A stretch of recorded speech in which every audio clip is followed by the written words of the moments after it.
देखिए रैंकिंग, तो मैं समझ रही हूँ, मैं यहाँ लिख रहा हूँ क्वेश्चन मैंने दिया, समझ रही कि arrange the number in increasing order, समझ रही मैं बच्चों को दे रहा हूँ।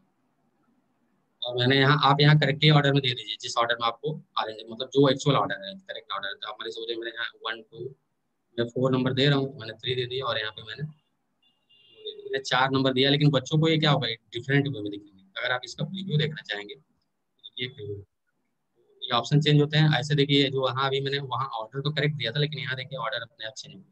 बच्चों को क्या करना है, हमारी ऑर्डर करेक्ट करना है, तो यहाँ शो मान लीजिए अगर लगता है कि मैं 1 को सबसे टॉप होना चाहिए इंक्रीजिंग ऑर्डर में, तो 1 को करते जाएगा, और इसको यहाँ पे मान लीजिए 2 हो गया। ये आपका देखिए करेक्ट ऑर्डर हुआ, तो उसके बाद सबमिट करेगा, तो इसका इवैल्यूएशन हो, क्योंकि जो एक्चुअल ऑर्डर क्या है आपका 1 2 3, तो आप यहाँ से ऑर्डरिंग कर सकते हैं।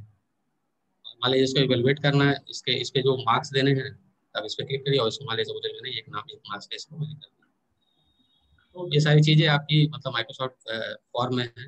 एक चीज़ जो इसमें और भी इम्पोर्टेंट है, मैं आपको बता दूँ, ये जैसे आप गूगल वगैरह में जाएंगे तो आपको मैथ हो का ऑप्शन नहीं होता है। इसमें कोई इक्वेशन लिखना है तो आप नहीं लिख पाएंगे, लेकिन इसमें है ऑप्शन।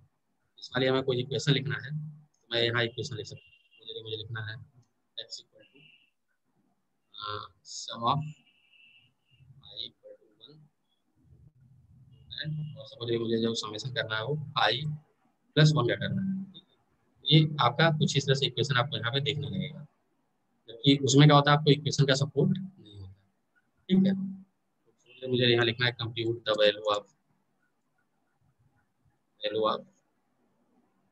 y and i। जो जो भी मैं इक्वेशन दे रहा हूँ, तो यहाँ इक्वेशन में दे सकता हूँ, और यहाँ पे उनके ऑप्शन में लिख सकता हूँ क्या क्या इनके करेक्ट ऑप्शन। यहाँ इक्वेशन फॉर्म आप दे भी सकते हैं। तो इस तरह से आप यहाँ पे क्विजेज आप यहाँ पे बना सकते हैं। तो अगर इनका प्रीव्यू देखना है तो प्रीव्यू आपको कुछ ऐसा दिखेगा। ये तो क्विज आपने बना लिया, लेकिन अब क्विज की एक सेटिंग भी होती है कि क्विज कब स्टार्ट होगा, क्विज आपका कब एंड होगा, आया क्विज का लिंक क्या होगा। अगर आपको ये चाहिए तो देखिए यहाँ सेटिंग्स में जाइए, यहाँ ट्रिपल डॉट बना हुआ है, अगर इस पे सेटिंग्स पे क्लिक करेंगे आपको सेटिंग आएगा। तो देखिए दो चीजें कि हम कभी कभी चाहते हैं कि जो बच्चे हैं वो जैसे क्विज सबमिट करें उनको रिजल्ट दिख जाता है, लेकिन उसका हमें डिसएडवांटेज क्या होता है कि कई सारे बच्चे बहुत चालाक होते हैं, वो क्या करते हैं कि विदिन 1 सेकंड सारे ऑप्शन मार देंगे, और जैसे सारे ऑप्शन क्लिक कर देंगे तो क्या होगा कि उनको रिजल्ट तो दिख जाता है, और फिर उनको करेक्ट आंसर मालूम किया तो फिर क्या करते हैं, दूसरी आईडी से लॉगिन करके फिर से क्विज दे देते हैं, तो चीटिंग करते हैं। अगर आप उसको रिस्ट्रिक्ट करना है तो आप यहाँ पे इसको ऑफ कर दीजिए, मतलब आप जब इसको रिस्पॉन्ड करेंगे, जब आप बच्चों को चाहेंगे कि दिखे, तभी ये क्विज बच्चों को दिखेगा। दूसरा है कि जो कौन इसको दे सकता है। जैसे मैं चाहता हूँ कि जैसे मान लीजिए हमारे यहाँ सबकी लाइसेंस वर्जन है, सारे बच्चों के पास एक आईडी है, केवल हमारे ही बच्चे दे पाए, तो मैं उनका यहाँ पे दे सकता हूँ। और मैं चाहता हूँ कोई भी देना चाहे तो मैं यहाँ इसको सेलेक्ट कर सकता हूँ। अगर मैं चाहता हूँ नहीं केवल स्पेसिफिक लोग ही, तो आप इसको सेलेक्ट करिए। अब यहाँ भी देखिए आप वो कर सकते हैं कि उनका नेम रिकॉर्ड करें तो रिकॉर्ड करें। आप चाहते हैं कि नहीं एक जो पर्सन है एक आईडी से केवल सिंगल ही रिस्पॉन्स दे सकता है, मोर देन वन रिस्पॉन्स नहीं दे सकता है, तो आप यहाँ पे इसको select करिए। ये आपका हो गया। अब देखिए यहाँ स्टार्ट डेट है, तो आप चाहते हैं कि क्विज कब स्टार्ट हो। ठीक है, जैसे इस क्विज को जब मैं स्टार्ट डेट दूंगा तभी ये दिखेगा, उससे पहले से सारे क्वेश्चन कभी दिखेंगे, दिखेगा कि क्विज अभी रिस्पॉन्स अभी एक्सेप्ट नहीं कर रहा है। तो अगर मान लीजिए मुझे लगता है कि इसको स्टार्ट देना है, मान लीजिए ये दे दिया, मैं यहाँ टाइमिंग यहाँ सेलेक्ट कर सकता हूँ। टाइमिंग सपोज करिए कि मुझे जो सेलेक्ट किया हूँ मैं वो 3 बजे की टाइमिंग सेलेक्ट किया हूँ, 3 बजे मैंने दिया उसको, तो 50 की टाइमिंग ले लीजिए। और इसका मैं देखिए इन डेट है, तो इन डेट भी मैं ले सकता हूँ। इन डेट मुझे लगता है कि नहीं 250 चलेगा, और 10 मिनट्स के लिए हमारा क्विज होगा। आप जैसे चाहते हैं कि अभी जैसे ऑप्शन सफल होते हैं वैसे आपके क्वेश्चन भी सफल हो जाए, तो आप यहाँ पे इस क्वेश्चन सबमिट कर दीजिए। तो अगर आप चाहते हैं कि सारे क्वेश्चन डिफरेंट ऑर्डर में देखें बच्चों को, तो वो भी हो सकता है। और आप जैसे बच्चों को चाहते हैं कि नहीं जैसे सबमिट करें तो उनको कोई रिस्पॉन्स दिखे, रिसिप्ट दिख जाए कि रिस्पॉन्स कैसे सबमिट किए, तो आप ये कर दीजिए। अगर आप चाहते हैं कि बच्चों को कुछ मैसेज वगैरह दिखे, तो आप यहाँ पे गेट ईमेल नोटिफिकेशन है, और यहाँ एक कस्टमाइज मैसेज है, जैसे आप चाहते हैं कि यू हैव रिस्पॉन्डेड सक्सेसफुली, तो आप ये सब। अब जैसे इन बच्चों को मान लीजिए मुझे शेयर करना है, जैसे मान लीजिए क्विज बन गया, अब इसका मुझे रिव्यू देखना है। तो रिव्यू देखिए, अब देखिए मैंने क्वेश्चन नंबर की सब क्लिक कर दी, तो देखिए जो लास्ट क्वेश्चन था वो पहला क्वेश्चन हो गया। तो वैसे ही सारे क्वेश्चन की ऑर्डरिंग हमारी चेंज हो जाएगी। तो ये मैंने जब मैं क्विज बना लिया, अब इसको क्या करना है, जैसे यहाँ डन करेंगे तो हमारा पूरा क्विज बन गया है। अब यहाँ मैंने डन किया, तो जो मैं क्विज दे रहा था वो यहाँ देखिए आपका क्विज यहाँ पे आपका आ गया। हिंदी क्विज मैंने वन उसका नेम दिया था, क्विज हमारा आ गया। मान लीजिए मुझे यहाँ जो इंस्ट्रक्शन देना है तो मैंने यहाँ दिया, ऑल क्वेश्चंस ऑफ मैंने बच्चों को एक दे दिया इंस्ट्रक्शन कि आपको सारे क्वेश्चन को अटेम्प्ट करना है। 4 मार्क्स का क्वेश्चन थियरी आपको दे दिया, सारे बच्चों को देना था, आप यहाँ बच्चों को सिलेक्ट कर लीजिए। ठीक है, अब यहाँ जैसे ड्यू डेट है तो आप ड्यू डेट जैसे मान लीजिए इसको मैं दे रहा हूँ कि आज की ड्यू डेट है, लेकिन इसको आप कर सकते हैं यहाँ पे, आप लेके जाइए और यहाँ जैसे देखिए कि आपको असाइनमेंट मान लीजिए आपने 250 पे मैंने शेड्यूल किया है या 255 पे मैंने किया था, तो यहाँ से आप उसका टाइमिंग ले लीजिए बच्चों को कब नोटिफाई होगा अपने आप। तो सपोज मैं बच्चों को चाहता हूँ जो नोटिफाई हो, हमारा नोटिफाई हो जाए आपका 255 पे ही नोटिफाई हो बच्चों को, ताकि बच्चों को सबको 255 का लिंक मिले। इसकी ड्यू डेट जो है वो आपका 29 इसके सब ड्यू डेट में दे रहा हूँ जून 29 और जो लास्ट टाइमिंग है, तो लास्ट टाइमिंग जैसे मैंने दिया था 3:15 PM, 3:15 PM यहाँ पे दे दिया और वही इसका क्लोज डेट है। उसके बाद मतलब बच्चे इस क्विज को अटेंड, आप यहाँ पे इसको सेलेक्ट कर लीजिए और फिर ये बच्चों को मान लीजिए कैलेंडर सेट करना, तो यहाँ कैलेंडर कैलेंडर सेट कर दीजिए। इसको जो मुझे पोस्ट में जो मतलब किसको पोस्ट करना है, जो कि हिंदी का क्विज है तो मैं हिंदी वाले सब्जेक्ट में इसको पोस्ट करूँगा और यहाँ पर इसको प्लेस कर दीजिए। जैसे शेड्यूल करेंगे आपके असाइनमेंट की लिस्ट में ये दिखने लगेगा कि आपने एक क्विज शेड्यूल किया है, इस पर टाइम पे किया है और बच्चों को 255 की क्विज शो करेंगे। हाँ, अभी उसमें शो होगा तो आने रहा है। तो यहाँ देखिए आपका, देखिए एक मैंने जो हमारा था असाइनमेंट कंप्लीट हो गया है, तो ऑलरेडी ग्रेडेड होकर यहाँ आ चुका है। क्योंकि एक मैंने क्विज दिया है तो क्विज यहाँ आपको शो कर रहा है और इसकी जो ड्यू डेट है वो 3:15 PM आज की है। तो हम स्टूडेंट साइड देखेंगे कि स्टूडेंट को कैसे हमारा क्विज दिखेगा। तो चूंकि स्टूडेंट को जो पोस्ट होगा हमारा क्विज, पोस्ट होगा 2:55 PM, मतलब 2:55 पे बच्चों को एक अपने आप नोटिस जाएगा या मेल जाएगा या नोटिफिकेशन जाएगा कि आपका एक क्विज शेड्यूल है और इसकी जो लास्ट टाइमिंग है ये आपकी। तो इस तरह से हम क्विजेज यहाँ असाइन कर सकते हैं। तो चूंकि अभी जो टाइम हुआ है 2:52 हुआ है, तो अगर आपको वैसे भी बता देते हैं कैसे वर्क करेगा, फिर हम स्टूडेंट साइड से जाकर देखेंगे कि कैसे हमारा काम कर रहा है। तो सपोज कि स्पीच को अगर हम चाहते हैं मैं टीचर अटेंड करूँ, आप इस पर क्लिक करिए।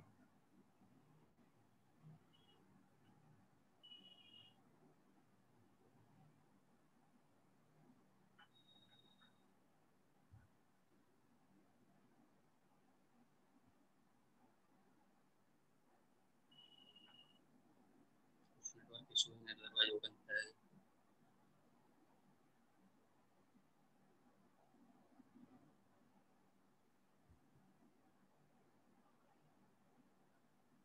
जैसे देखिए हमारे कुछ आ गया क्विज। अब सपोज मुझे इसको देखना है कि मैं एज ए टीचर एवेलुएट करूँ। मान लीजिए मुझे रेटिंग देना था वीक में, जो भी 7 स्टार रेटिंग देना था तो 7 स्टार दे दिया। इसमें एक चीज़ और फीचर होता है, जैसे देखिए यहाँ अगर आप चाहते हैं कि क्वेश्चन को आप आवाज़ के थ्रू सुने, मतलब साउंड के थ्रू, मान लीजिए कभी क्या होता है बच्चे सुन नहीं पाते हैं, जैसे मान लीजिए जो बाहर बच्चे हैं उनको आपको बताना कि क्या होगा, तो आप उनको सुना सकते हैं। जैसे आप इस पर क्लिक करेंगे तो बच्चों को विद द साउंड आपको बताएगा कि आपने क्वेश्चन क्या होता है। जैसे इस केस में अगर देखा जाए तो मैं जैसे इसको क्लिक करूंगा तो क्वेश्चन दे देगा। तो आपको ये पता, तो ये आपको बता रहा है कि क्वेश्चन एक्चुअली साउंड के फॉर्म में कि क्या टीचर ने पूछा है। तो आप इस तरह से भी इसमें एक फीचर होता है कि बच्चे सुन सकते हैं वॉइस क्वेश्चन क्या है।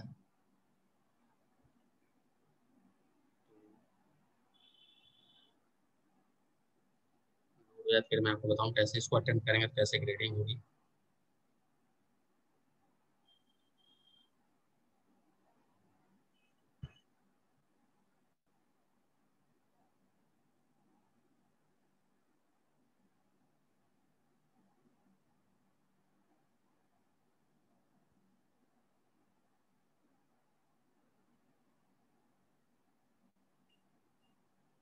तो हम लोग स्विच करते हैं, सबसे बेस्ट है कि हम स्टूडेंट्स आईडी स्विच करते हैं और देखते हैं कि स्टूडेंट्स को कैसे।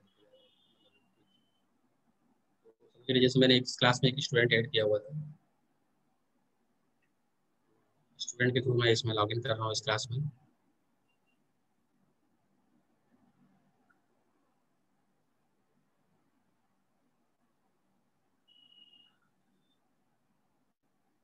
जैसे स्टूडेंट इसमें आएगा देखिए, तो अभी 2:55 पे क्या हुआ, उसको एक मैसेज पोस्ट हुआ होगा या नोटिफिकेशन गया होगा कि मैंने एक क्विज शेड्यूल किया, देखिए 2:55 पे उसको चला गया। मान लीजिए अगर उसको देखना है क्विज क्या है, जैसे इस पर क्लिक करेगा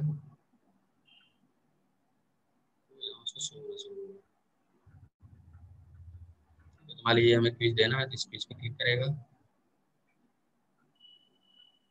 तो यहाँ आ गया। सब मुझे जैसे नंबर है तो इसको मुझे अरेंज करना था, जो मैंने क्वेश्चन नहीं होता है इसको अरेंज करा देंगे। ऐसे ही आपके क्वेश्चन अरेंज हो गया। ऐसे मान लीजिए इसका जो आंसर देना है, तो मान लीजिए मुझे लगता है कि मुंशी प्रेमचंद इसका करेक्ट आंसर है। मुंशी प्रेमचंद ऐसे आप रेटिंग मान लीजिए, रेटिंग करेंगे कैपिटल ऑफ इंडिया मान लीजिए दिल्ली है, तो मैंने यहाँ दिल्ली क्लिक कर दिया। इसी क्वेश्चन में देखिए इसमें कोई मैंने ऑप्शन नहीं दिया है तो आप कर सकते हैं।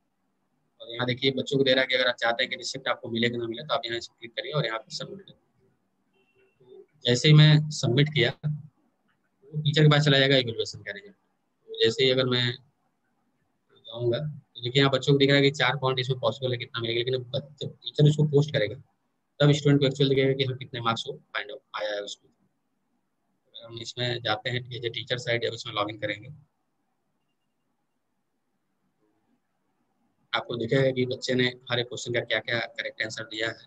अगर आपको लगता है कि नहीं आप उसको मॉडिफाई भी कर सकते हैं, तो आप उसको मॉडिफाई भी कर सकते हैं। जैसे लगता है कि नहीं कि अगर क्वेश्चन क्या होता है, मान लीजिए कि 8.5 आंसर है और बच्चे ने 8.05 दे दिया और उसका गलती दे दिया, आप उसको करेक्ट भी कर सकते हैं अपने साइड से। तो जैसे ही आप यहाँ असाइनमेंट्स में जाएंगे आप लोग,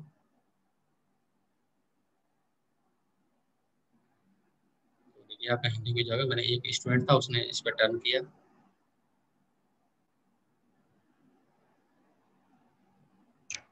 ये आया उसने दिया है कि इसने आउट ऑफ 4 कितने मार्क्स गेन किया है, 3 गेन किया है। अगर आपको लगता है कि नहीं देखना है कि उसने हर एक क्वेश्चन का क्या क्या उसने आंसर दिया है,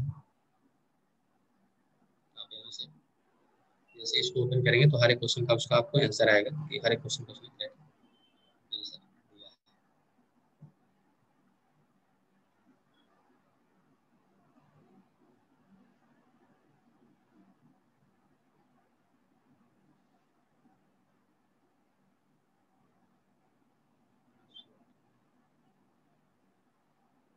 जैसे देखिए तो इसने दिया है कि ये स्टूडेंट था, उसने पहले क्वेश्चन का इसने ए वाला आंसर किया, दूसरे का आंसर किया था। क्योंकि ये 0 पॉइंट था इसमें कोई इशू नहीं था, ए वाला क्वेश्चन सही है और इसमें कोई ऑप्शन नहीं दिया, तो इसलिए जो भी है करेक्ट इसने आंसर किया है। अगर आपको लगता है कि नहीं इसको बच्चे को पोस्ट कर देना चाहिए, तो यहाँ पोस्ट स्कोर कर दीजिए। जैसे ही पोस्ट स्कोर करेंगे तो बच्चे को नोटिफाई होगा कि उसने कितना मार्क्स गेन किया इसमें। तो जैसे ही आपने पोस्ट कर दिया तो यहाँ क्लोज कर दीजिए। अगर आप ग्रेड्स में जाएंगे तो आपको यहाँ दिखेगा कि जो स्टूडेंट्स है उसने दो चीज़ें, एक तो असाइनमेंट दिया और एक क्विज दिया है और इसके मार्क्स ये, तो आप यहाँ सीधे यहाँ से एक्सेल में आप एक्सपोर्ट कर लीजिए। जैसे ही आप एक्सपोर्ट करेंगे तो आपके पास एक्सेल में जितने भी बच्चे दिए रहेंगे सबका एक्सेल में आपको डेटा मिल जाएगा। मान लीजिए मैंने एक दिया था, इसके ग्रेड्स आ गए हमारे पास। देखिए तो फर्स्ट टाइम लड़के का ये था, लास्ट टाइम था, उसकी आईडी है हमारे पास कि किस आईडी से उसने दिया है। मैंने 4 नंबर का आपका क्विज था और 3 मार्क्स उसने गेन किए हैं। तो मैंने फीडबैक नहीं दिया तो फीडबैक नहीं आ रहा है। ऐसे जो असाइनमेंट था तो वो जो 20 मार्क्स का था उसने 50 मार्क्स उसने, ये सारे उसके पूरे कंप्लीट से जितने भी बच्चे रहेंगे सबके हमारे सारे असेसमेंट यहाँ पे आ जाएंगे। तो ऐसे हम बच्चों को यूजिंग माइक्रोसॉफ्ट टीम, हम यूजिंग क्विज और यूजिंग कहा जाए असाइनमेंट, हम उनको एसेस कर सकते हैं। तो देखा, लेकिन देखा जाए तो ये जो असेसमेंट है ये नॉन प्रॉप्टेड है। नॉन प्रॉप्टेड मतलब क्या कि बच्चा चीटिंग भी कर सकता है, हो सकता है किसी से हेल्प भी ले सकता है, तो कुछ भी कर सकता है, मतलब चीटिंग कर सकता है, हेल्प ले सकता है। तो इसलिए क्या होता है कि इन सब चीज़ों को रिमूव करने के लिए एक स्पेशलाइज सॉफ्टवेयर आते हैं जो आपके कंप्यूटर पर आप एग्जाम देंगे और आपको ट्रैक कर सकते हैं कि आप एग्जाम सही से दे रहे हैं, कोई चीटिंग तो नहीं कर रहे हैं। उसको भी अभी हम लोग डिस्कस करेंगे। लेकिन अगर आप ओवरऑल जितना मैंने आपको माइक्रोसॉफ्ट टीम के बारे में बताया, अगर आप इससे देखेंगे तो एक तरह देखा जाए तो ये पूरा पूरा एक वर्चुअल क्लासरूम है। वर्चुअल क्लासरूम इन द मतलब क्या कि जो क्लासरूम हम फिजिकली लेते थे वो सारी चीज़ें यहाँ आप ऑनलाइन वे में भी इसको कर सकते हैं। ऐसा कोई फैसिलिटी नहीं है जो आप इसको इसमें कर नहीं सकते, तो सारी चीज़ें इसमें पॉसिबल है। जैसे जैसे अगर आप इसको यूज़ करेंगे तो आप और इससे यूज टू होते जाएंगे। क्योंकि हम लोग माइक्रोसॉफ्ट टीम यूज़ करते हैं तो हमें लगता है कि सबसे बेस्ट टूल यही है। क्योंकि हम लोग गूगल क्लासरूम भी यूज़ किए तो उसमें सारी फैसिलिटी नहीं थी जितनी हमारी माइक्रोसॉफ्ट टीम में। तो एक हम जैसे बता रहे थे कि ये तो नॉन प्रॉक्टेड हो गया। अगर सपोज मुझे प्रॉक्टेड एग्जाम देना हो तो प्रॉक्टेड एग्जाम के लिए हमारे पास ऑलरेडी टूल आते हैं। उसको आप एक्सेस कर सकते हैं। जैसे एक टूल है मेटल।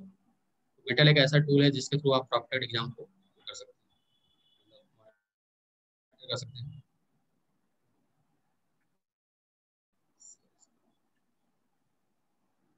तो ये जो टूल है मेटल आता है जो ऑलरेडी है, तो इसका जैसे हम लोग एक छोटा सा एक वीडियो देखेंगे, इसमें आप देखेंगे कि कैसे ये लोगों को मॉनिटर करता है। सिंपल एक वीडियो है जिसमें आपको लग भी जाएगा कि हाँ, कैसे मॉनिटरिंग हो रही है इसमें।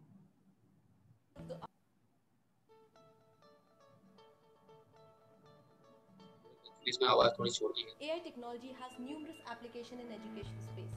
It is changing the way we learn. It has made education accessible to students who would otherwise not be able to make it to the class. It plays a crucial role in enhancing the security of online exams. Over the last 3 years, AI technology has improved by leaps and bounds, but its application is yet to catch up. Metal has a team of AI experts that works day and night to cover this gap and provide you a state of the art proctoring solution. A solution that works at scale and doesn't burn a hole in your pocket. Let me cover a couple of cases where you would think AI proctoring wouldn't work, but not anymore. जैसे देखिए ये बता रहा है कि अगर कोई लड़का एग्जाम दे रहा है, कोई Let's take an example of an additional person helping the candidate during the exam. So the person is visible in the light. तो देखिए दूसरा पर्सन आया तो उसको डिटेक्ट कर लिया, नहीं कोई दूसरा पर्सन उसके बगल में just. The person's face is not visible, but just his body partially. Even तो कुछ उसका पार्ट भी रहेगा तब भी ये डिटेक्ट कर लेगा। That's smart, right? Now let's see if there's no extra person in the camera feed and the person is standing on the side. ये किसी और साइड देख रहे हैं तो ये भी डिटेक्ट करेगा कि नहीं वो दूसरा साइड देख रहा है, मतलब उसने स्क्रीन को नहीं देख रहा है जहाँ उसको एग्जाम देना है। It says the candidate is looking away. Even if the person is standing behind the अगर कहीं ऊपर देख रहा है, मान लीजिए हो सकता है कोई दूसरे साइड कोई स्टूडेंट मतलब बैठा हुआ वो बता रहा है उसको, there is उसको no भी way डिटेक्ट कर सकता है। that an additional person can actually help the candidate through the test. Now let's see how the system reacts to candidates' different orientations. While it is well trained to comprehend common anxiety gestures and does not raise a flag on those, if the candidate is looking down in order to cheat, it identifies it as a distraction. The distraction could be referring to notes or mobile phone or any other way to cheat. Let's take another instance where the candidate is using a mobile phone to communicate with someone. You see, there comes a flag saying mobile phone detected. It detects the phone irrespective of its orientation.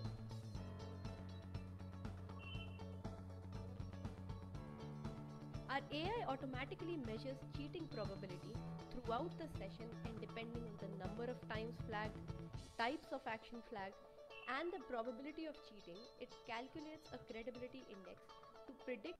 For instance, while our AI raises a flag if the candidate is not present, it raises a different flag if the candidate's face is clipped. While candidate not present is a definite alarm, clipped face may carry different weightages depending on the stakes of the exam, which you get to configure. These customizations can actually help you predict cheating scenarios with up to 95% accuracy. With technologies such as voice recognition, facial recognition, device detection. तो अगर आप जो मैं दिखा रहा था video, अगर आप इसको देखेंगे तो आप देख सकते हैं कि मतलब ये जो टूल है लगभग ह्यूमन की सारी एक्टिविटीज को डिटेक्ट कर रहा है। जैसे मैं एग्जाम दे रहा हूँ तो मैं एग्जाम कैसे दे रहा हूँ, कहीं इधर तो नहीं देख रहा हूँ, कहीं सामने वाले कोई है उसको तो मुझे हेल्प नहीं कर रहा, उसको मैं देख रहा हूँ, या मोबाइल यूज कर रहा हूँ। तो लगभग ये सारी एक्टिविटीज को ट्रैक करता रहता है। तो अगर आपको लगता है जैसे आज के समय में क्या है कि जैसे कोविड चल रहा है, फिजिकल एग्जाम पॉसिबल नहीं है, तो आजकल हम लोग मोस्टली जो कॉलेजेस हैं या यूनिवर्सिटी वो ऑनलाइन एग्जाम पे जा रहे हैं। तो ऑनलाइन एग्जाम में जो सबसे बड़ी प्रॉब्लम थी वो प्रॉक्टरिंग थी, क्योंकि कि कोई एक इन्विजिलेटर होता है जो बच्चों को चीटिंग करने से रोकता है। लेकिन ये जो मतलब जो करंट सिनेरियो है इसमें बच्चे अपने घर से एग्जाम देंगे या कहीं किसी रिमोट लोकेशन को, उसकी प्रॉक्टरिंग बहुत डिफिकल्ट है। तो इन्होंने क्या किया, कुछ आर्टिफिशियल इंटेलिजेंस वगैरह का यूज करके उन्होंने सिस्टम बनाया। उस सिस्टम के थ्रू हम लगभग जो चीटिंग है वो 95% तक रोक सकते हैं बच्चों, या इवन दो हम बच्चों की जो चीटिंग है उसको हम लोग डिटेक्ट कर सकते हैं कि कितने बच्चे चीटिंग कर रहे हैं। अगर बच्चे बहुत ज़्यादा चीटिंग कर रहे हैं तो उसके अगेंस्ट हम कुछ एक्शन भी ले सकते हैं। तो ये सारी चीज़ें मतलब एक जो मेटल मैन एक सॉफ्टवेयर होता है इसके थ्रू ये सारी चीज़ें इसके थ्रू हम ये सारी चीज़ें कर सकते हैं। तो इतनी सारी चीज़ें थी हमारे साइड से, जो माइक्रोसॉफ्ट टीम में कैसे आप असेसमेंट करेंगे और कैसे आप, मैंने आपको एक सिंपल से बताना था कि कैसे आप प्रॉक्टेड असेसमेंट कर सकते हैं ऑनलाइन में। अगर आप लोग कोई क्वेरीज हो तो आप हमसे पूछ सकते हैं। बहुत बहुत धन्यवाद सर, और बहुत ही अच्छे से आपने बताया सर। शायद आपने कोई क्वेरी छोड़ी नहीं, लेकिन फिर भी अगर किसी भी पार्टिसिपेंट को कोई डाउट हो तो प्लीज वो अपना क्वेश्चन पुट अप करें।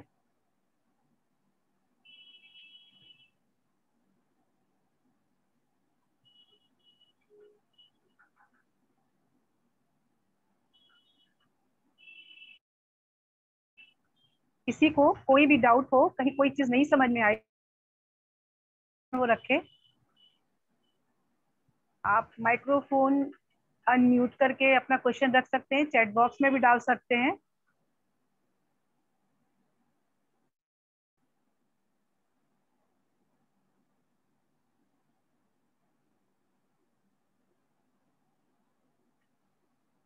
सर कोई क्वेश्चन मेरे ख्याल से नहीं आने वाला है। और सर बहुत ही बढ़िया तरीके से आपने बताया, और एक एक चीज को बहुत ही क्लैरिटी के साथ, बहुत ही क्लैरिटी के साथ आपने क्लियर किया कि हम ऑनलाइन माइक्रोसॉफ्ट टीम के माध्यम से, वास्तव में हकीकत तो ये माइक्रोसॉफ्ट टीम से, लेकिन आज इसको 2 दिन इस पर लेक्चर हुआ आपका और प्रेजेंटेशन हुआ, और सारा चीज देख करके सर ऐसा लगा कि शायद हम लोग और प्लेटफॉर्म यूज करते हैं, उनसे बेटर है माइक्रोसॉफ्ट टीम। और काफी अच्छे से सर इसके माध्यम से हम लोगों को जानकारी मिली। आपने बताया कि हम इसके माध्यम से कैसे असाइनमेंट दे सकते हैं। असाइनमेंट में भी आपने बहुत सारे फीचर्स बताए कि असाइनमेंट ना केवल हम दे सकते हैं, बल्कि हम कैसे उसमें ड्यू डेट है या क्लोजिंग डेट है या और भी फीचर्स है कैसे हम डाल सकते हैं। इसके साथ ही साथ आपने बताया क्विज के बारे में, क्विज हम कैसे क्रिएट कर सकते हैं, डिफरेंट टाइप के क्वेश्चंस कैसे ले सकते हैं। आपने ये भी ऑप्शन बताया कि अगर हमें कोई क्वेश्चन नहीं समझ में आ रहा है तो हम अन्य रिसोर्सेज से भी डायरेक्टली कैसे क्वेश्चंस ले सकते हैं। और साथ ही सबसे बड़ी बात जो आपने बताई प्रोक्टोरेट असेसमेंट की बात, वो ऑनलाइन असेसमेंट की सबसे बड़ी एक खामी लगती है कि हम यहाँ पर चीटिंग वाली जो बात होती है कि बच्चे चीटिंग कर लेते हैं, तो इसको भी आपने क्लियर किया कि हम इस कमी को भी दूर कर सकते हैं ऑनलाइन असेसमेंट के माध्यम से। सर बहुत बहुत धन्यवाद और बहुत बहुत आभार आपका, सारी चीजें बहुत अच्छे से क्लियर हुई। और इसी क्रम में अब मैं अपने ही महाविद्यालय के हिंदी डिपार्टमेंट की वरिष्ठ सहायक आचार्य डॉक्टर सुमन सिंह मैडम को आमंत्रित करती हूँ आभार ज्ञापित करने के लिए। डॉक्टर सुमन सिंह मैडम, मोस्ट वेलकम। धन्यवाद मैडम। जैसा कि हम सभी जानते हैं कि आज हम सभी महाविद्यालय के IQAC सेल के द्वारा आयोजित 7 दिवसीय कार्यशाला के अवसर पर उपस्थित हैं, जिसका विषय है technology enabled teaching learning methodology, जिसके अंतर्गत माइक्रोसॉफ्ट टीम विषय आज रखा गया था। इस अवसर पर हमारे बीच मदन मोहन मालवीय यूनिवर्सिटी में कंप्यूटर साइंस एंड इंजीनियरिंग के assistant professor doctor Rohit Tiwari sir ने सभी प्रतिभागियों को माइक्रोसॉफ्ट टीचिंग टीम के विषय में विस्तृत जानकारी दी। सर आपने बताया कि इस माध्यम से किस प्रकार हम चैट कर सकते हैं, वीडियो मीटिंग कर सकते हैं, फाइल संग्रह कर सकते हैं, उनका आदान प्रदान कर सकते हैं। बहुत ही विस्तृत जानकारी सर आपने दी। आज का दौर ऐसा है कि आज हम सभी ऑनलाइन टीचिंग की ओर हैं। पठन पाठन एकमात्र पठन पाठन का माध्यम रह गया है ये ऑनलाइन। तो इसके विषय में आपने पूरी विस्तृत जानकारी दी। पूरा महाविद्यालय परिवार सर आपका बहुत बहुत आभारी है। इसके साथ हमारे इस कार्यक्रम में प्रबंधक मैडम है, आपका बहुत बहुत धन्यवाद। प्राचार्य मैडम को धन्यवाद। और इस कार्यक्रम की संयोजिका डॉक्टर रेखा श्रीवास्तव मैडम को बहुत बहुत धन्यवाद कि आपने इतने अच्छे विषय पर ये कार्यक्रम आयोजित किया, ये कार्यशाला का आयोजन किया। आपको बहुत बहुत धन्यवाद। इसके साथ ही अनंत पाठक सर को और इस कार्यक्रम में हर प्रकार से सहयोग करने वाली पूरी टीम को बहुत बहुत धन्यवाद। इससे जुड़े हुए सभी प्रतिभागियों को बहुत बहुत धन्यवाद। धन्यवाद। जी धन्यवाद। Thank you madam. और इसी के साथ हम ये आज की अपनी मीटिंग ओवर करते हैं और सबको once again thanks all out.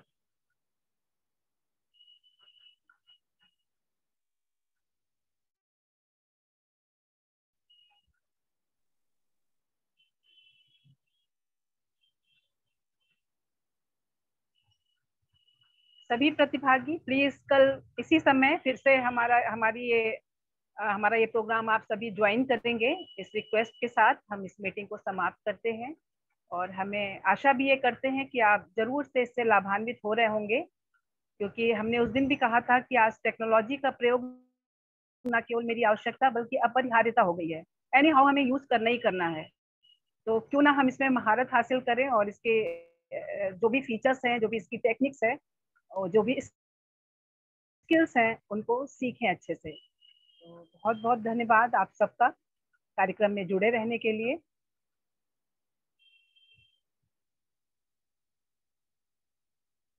Thank you ma'am.